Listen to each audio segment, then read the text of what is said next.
My husband left me for a 20-year-old and called me expired. He didn't know I owned the company that just fired him.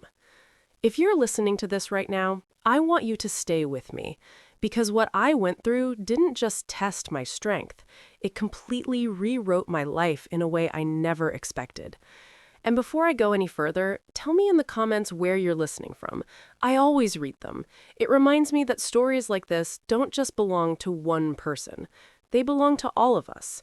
Because I think most of us have, at some point, loved someone more than they deserved, have stayed longer than we should have shrunk ourselves down, made ourselves quieter, made ourselves smaller so that someone else could feel bigger.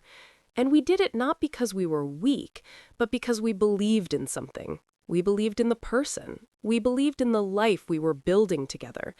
We believed that quiet loyalty, the kind that doesn't announce itself and doesn't demand applause, would eventually be enough. That belief is one of the most human things there is. And it is also one of the most dangerous, because sometimes the person you have chosen to believe in is not the person you thought they were. And sometimes it takes them saying one specific, ugly word to make that finally clear. For me, that word was expired. But I'm getting ahead of myself. Let me start at the beginning, because the ending only makes sense if you understand what came before it. My name is Evelyn, and for most of my life, I believed in quiet loyalty. I wasn't the type of woman who demanded attention or needed validation from the outside world. I wasn't someone who required grand gestures or public recognition. I didn't need my name in lights. What I needed, what I had always believed in, was something simpler, and I thought more durable than any of that. I believed that if you built something meaningful with someone, if you stayed and supported and endured through all the difficult, ordinary seasons of a life shared together, then in the end, that would be enough. That the depth of your commitment would speak for itself.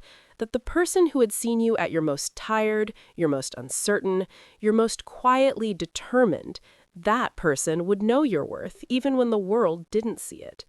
That belief shaped the way I lived, the way I loved, and I came to understand much later the way I ignored the cracks forming right in front of me.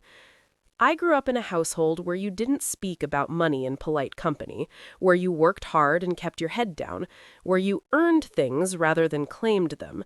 My mother was careful and precise. My father was steady and undemonstrative. They were people who planned for the future without ever making a drama of it. I absorbed all of that. I became, from a very early age, someone who observed more than she spoke, who calculated before she moved, who built slowly and carefully, and with an eye for long-term value in everything she touched.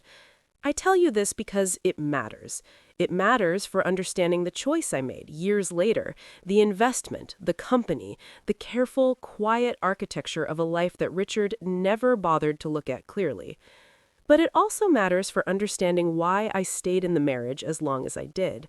Because the same qualities that made me a good businesswoman, patience, the willingness to play a long game, the capacity to endure a difficult present in service of a better future, also made me, in some ways, slower than I should have been to acknowledge what was right in front of me.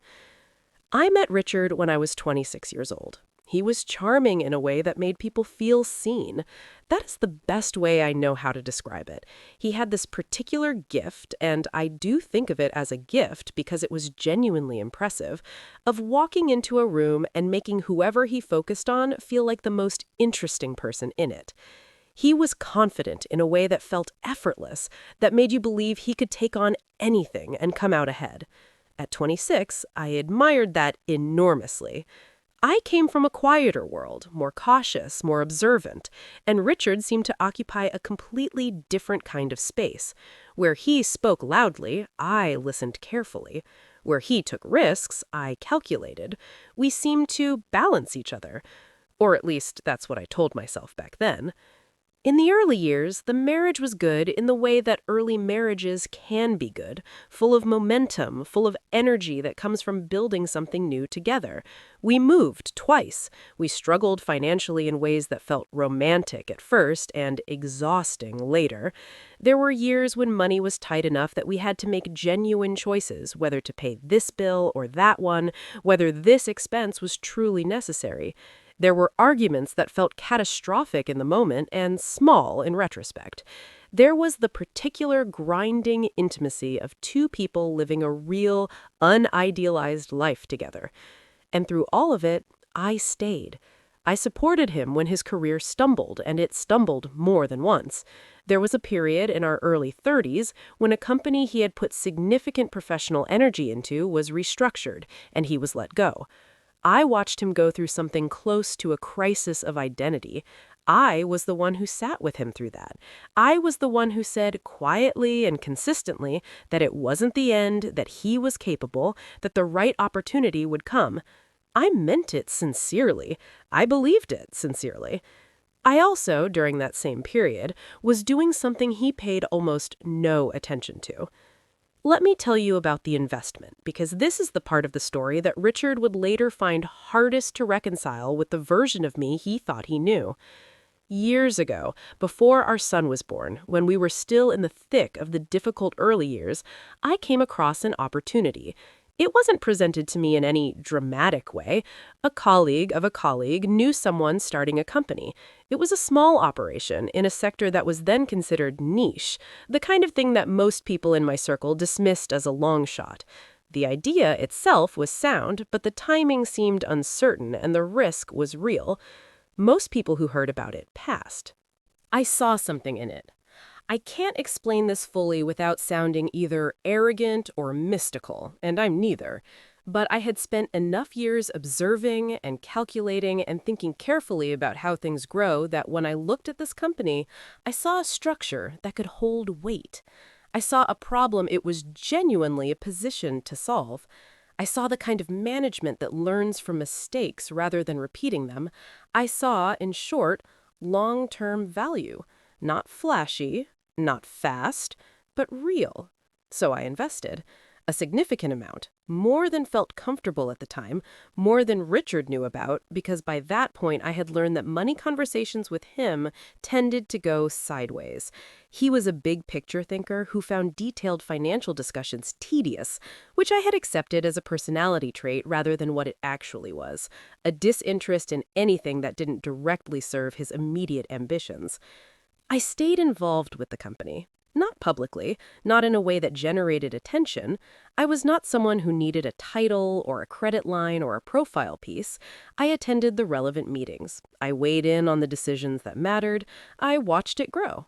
Slowly, at first, then steadily, then significantly, as it expanded, restructured, merged with larger firms, and eventually became something the industry took seriously. Over the years, I became a silent majority owner. Richard knew I had investments. He knew in the vague, incurious way that people acknowledge things they have decided are beneath their attention. He knew in the way you know your spouse takes vitamins. It's registered, it's filed away, it produces no further thought. He never asked for details, he never showed curiosity about the numbers, or the growth, or the decisions being made. To him, my work existed on the side, secondary to his career, something that occupied me pleasantly but didn't really matter. I let him believe that, not out of strategy, not then, not yet, simply because it was easier, because I had learned over years of marriage where Richard's attention lived and what it cost me to try to redirect it. He had no idea what he was dismissing. Everything changed on a Thursday evening. I remember that day in the particular way you remember the days that divide your life into before and after. The earlier hours had been ordinary. I'd spent the afternoon going through reports from the company, reviewing documents, making a few calls. By evening, I set the table for dinner, out of habit more than necessity. Our son had moved out years before, and most nights it was just the two of us sitting across from each other in a routine that had become almost mechanical. Not unhappy, precisely, just worn. The way a path gets worn from being walked too many times in the same direction. Richard came home later than usual, but that wasn't what caught my attention. What stood out was the way he carried himself. He didn't look tired or stressed. He didn't have the particular weight of a difficult day on him. Instead, there was a kind of energy in him, something almost impatient, like a person who has already made a decision and is simply waiting to say it out loud, like someone whose mind has moved on and whose body is just catching up. He walked into the living room, he loosened his tie, and then he looked at me with that expression, the one that is somehow both direct and evasive at once, and said, "Evelyn, we need to talk." There is something about those 4 words that immediately changes the temperature of a room. Everyone who has ever heard them knows what I mean. They land with a specific weight. I felt it instantly, that subtle physical shift in the air that tells you something is about to go wrong, that things are about to become irreversible. I sat down slowly. I looked at him. I tried to read him and found, unsettlingly, that I could. "What is it?" I asked. He didn't sit. He paced slightly, 2 steps one way, 2 steps back, in the way he always did when he was working up to something. Then he stopped in front of me and said, "I think it's time we end this." The words arrived, but for a moment they didn't land. My mind refused to process them. It was like hearing something in a language you mostly know, but stumbling on a phrase you weren't expecting. "And what?" I asked, even though I already knew. "Our marriage."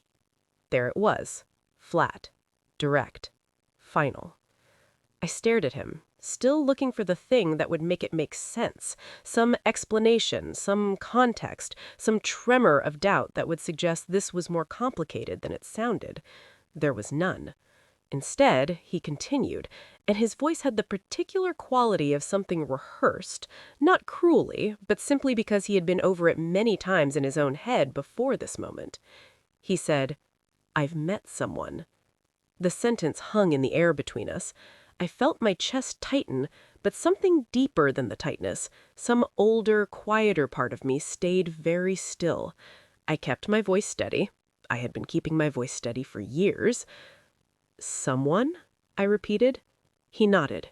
"She's younger." "How young?" 20. That number felt almost abstract. 20. I searched his face for hesitation, for doubt, for the faintest sign that some part of him understood what he was doing. He was certain. Not triumphant, not cruel, but certain in the way of someone who has convinced himself that what he is doing is simply honest. "I assumed you are leaving me for her?" I asked. "Yes," he said, without hesitation. What hurt the most in that moment was not the information itself. What hurt was how easily it was said. There was no struggle in his voice, no visible guilt working its way through him, no sense that this cost him anything. Just a calm, almost detached certainty, as though he were telling me he had decided to change jobs or move to a different city. And then he said the thing that changed everything. "You have to understand," he began, with the tone of someone explaining something they find slightly tedious. "You're not the same anymore." I felt something cold and precise settle inside me. "What does that mean?" He sighed. "You've changed. You're older now. You're comfortable, predictable."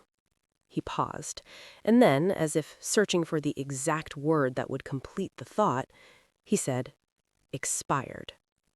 I want to stay with that word for a moment, because I think it deserves more than a passing mention.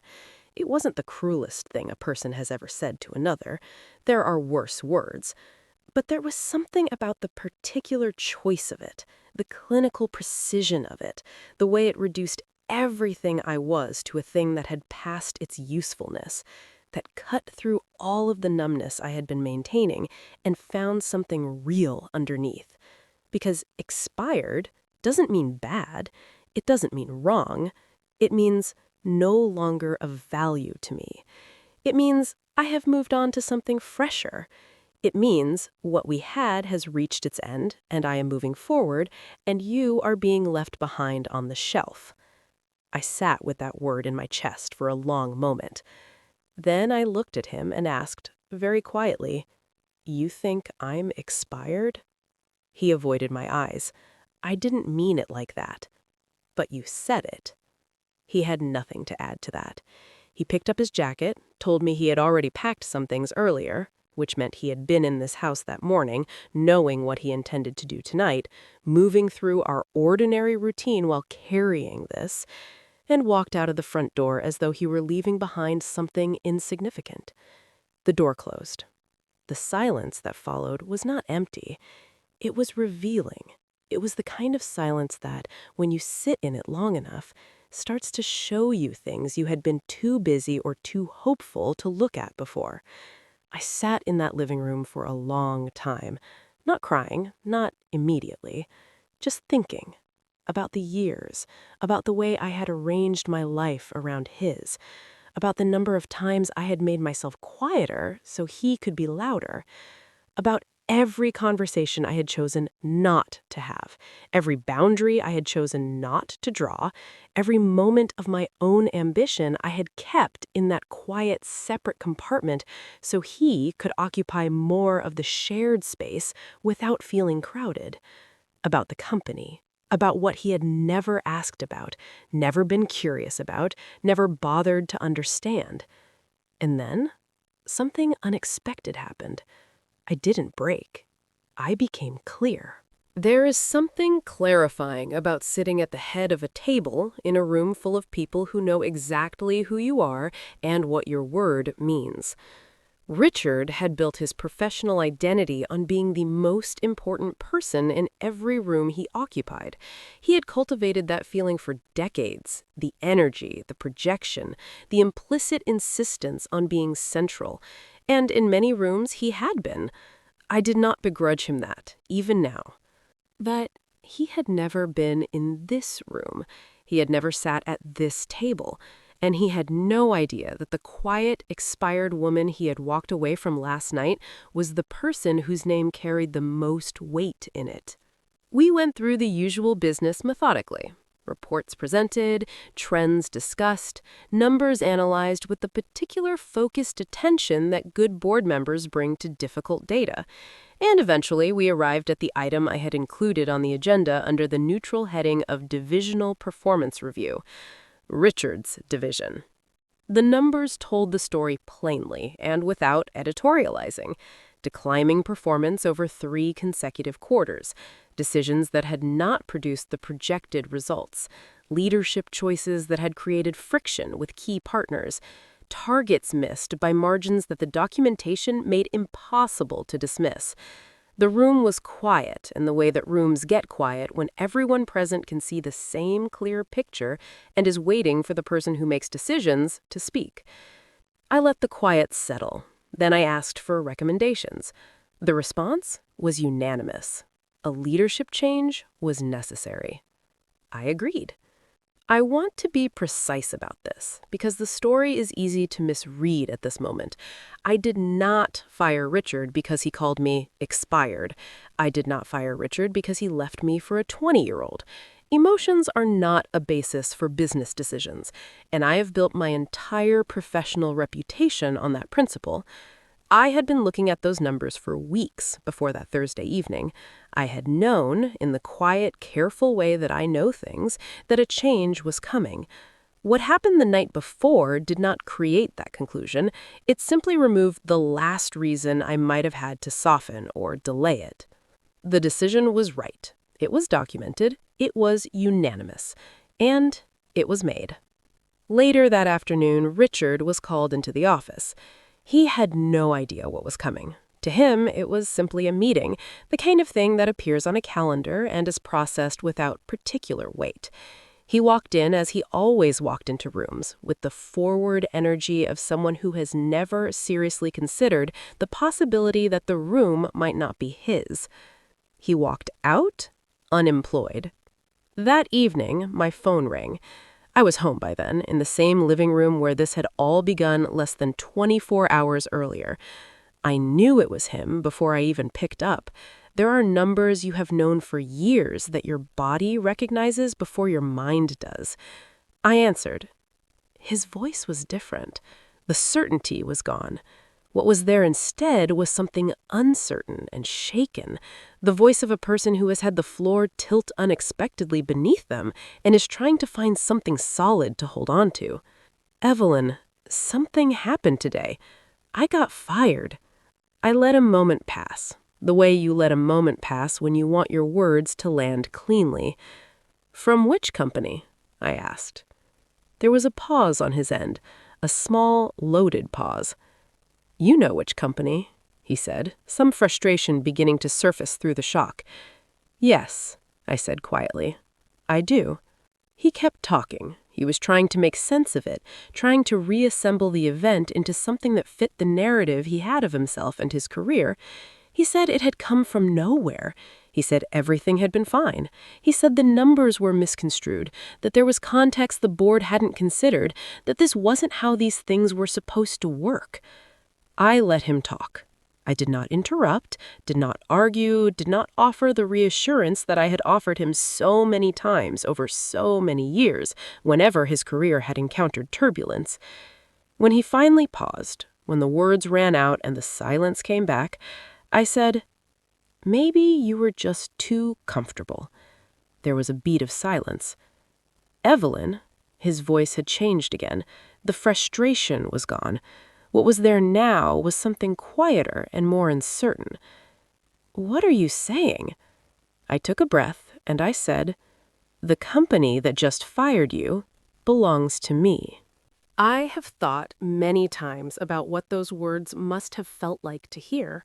Not the shock of the information itself, but the realization that unfolds behind it. The understanding arriving all at once of the years. The meetings he had been vaguely aware of, the calls I had made in the other room, the documents on my desk that he had never looked at. The quiet, secondary, easily dismissed professional life that he had never once been curious enough to examine. All of it reassembling in his mind into a different shape than it had ever been before. The silence that followed was complete. Not just the absence of words, but the presence of something much heavier than words. "You've owned it this whole time?" he said, finally. His voice was barely above a whisper. "Yes." "And you never told me?" I thought about how to answer that. I thought about all the times over all the years when I had started to say something and then decided it wasn't worth the energy. All the times the conversation had moved on to something he found more relevant before I had finished a sentence about my work. All the quiet accumulations of being looked through rather than looked at. "You never asked," I said. And that was the truth. Not an accusation, not a weapon, simply the plain, undeniable truth. He had had every opportunity to know who I was. He had chosen, repeatedly and consistently, not to look. He tried, after that, to find his footing. He moved through several registers, shock, then a kind of explanatory urgency, then something that might have been the beginning of an apology, then something that was more clearly an attempt to renegotiate. He wanted to talk, he wanted to meet, he wanted to understand what this meant. I did not prolong the conversation. "I think we've said everything that needs to be said," I told him. "Take care of yourself, Richard." I ended the call. The weeks that followed were not dramatic. There were no further confrontations, no scenes. Richard's lawyers reached out to mine, and the dissolution of the marriage proceeded with the kind of administrative seriousness that strips everything down to documentation and settlement figures. It was not painless, but it was clean. What I want to tell you about is what happened inside me during those weeks, because I think that is more important than any of the external details. For the first time in a very long time, I had space. Not physical space, though that too was real and strangely welcome, but interior space. The kind that opens up when you stop organizing yourself around someone else's needs, someone else's moods, someone else's version of who you are. I had not fully realized until that space appeared how much of me had been living in the compressed, carefully managed version of Evelyn that Richard's presence had required. I went to the office more, not out of necessity. The company ran well with or without my daily presence, which was itself a reminder of how solid the foundation I had built actually was, but because I wanted to. Because I had spent so many years keeping that part of my life in a quiet, separate compartment that I had nearly forgotten how much I loved it. The work, the decisions, the particular satisfaction of seeing a long-term investment prove itself right. I called my son more often. We had always been close, but in the months following the divorce, our relationship deepened in a way I hadn't anticipated. He was angry on my behalf at first, fiercely, protectively angry in the way that children can be when they feel a parent has been wronged. I let him feel it, but I also told him, clearly and more than once, that anger was not what I was carrying. What I was carrying was something that surprised even me. It was relief. Not because the marriage ending was uncomplicated, it wasn't. There was grief in it, real grief, for the years, for the version of the future I had once believed in, for the person I had thought Richard was before I understood that the person I had thought he was had never quite existed. That kind of grief doesn't resolve quickly. It doesn't resolve neatly. It simply becomes, over time, something you carry differently. But underneath the grief was something else, something I had not felt in longer than I could clearly remember. The feeling of taking up the full space of my own life. I started doing things I had quietly stopped doing. Things I had set aside because they didn't fit the particular shape of the life Richard and I had built together, or more precisely, the particular shape I had agreed to take inside it. I traveled. I took on a mentorship role with two young women at the company whose intelligence and ambition reminded me, in some ways, of myself at their age. I redecorated rooms in the house, not dramatically, but in ways that reflected me, rather than the careful negotiations that shared domestic spaces require. Small things, but they added up to something that felt significant. I became, in short, myself again. The version of myself I had always been underneath everything else. The observer, the builder, the woman who sees long-term value in things that other people dismiss as unremarkable. The woman who was never, not for a single day, expired. Here's what I've come to understand, sitting on the other side of everything that happened. Quiet loyalty is not weakness. Patience is not passivity. The women who build things slowly, carefully, without fanfare or validation, they are not less than the people who announce themselves in every room they enter. They're simply operating on a different timeline. A longer one. One that most people, unfortunately, never bothered to stay curious about long enough to understand. Richard chose to stop being curious about me a long time before he packed that bag. He decided, at some point in our marriage, that he had seen everything I was, and that what he had seen was no longer interesting to him. He stopped asking questions. He stopped looking. And what he missed in the years of not looking was everything. He missed the company, he missed the growth, he missed the version of the person he had married that had been quietly becoming more formidable every single year he was looking away. The cruelest irony of calling someone expired is that you have to stop paying attention to do it. You have to decide you already know everything there is to know about a person and stop looking for new information.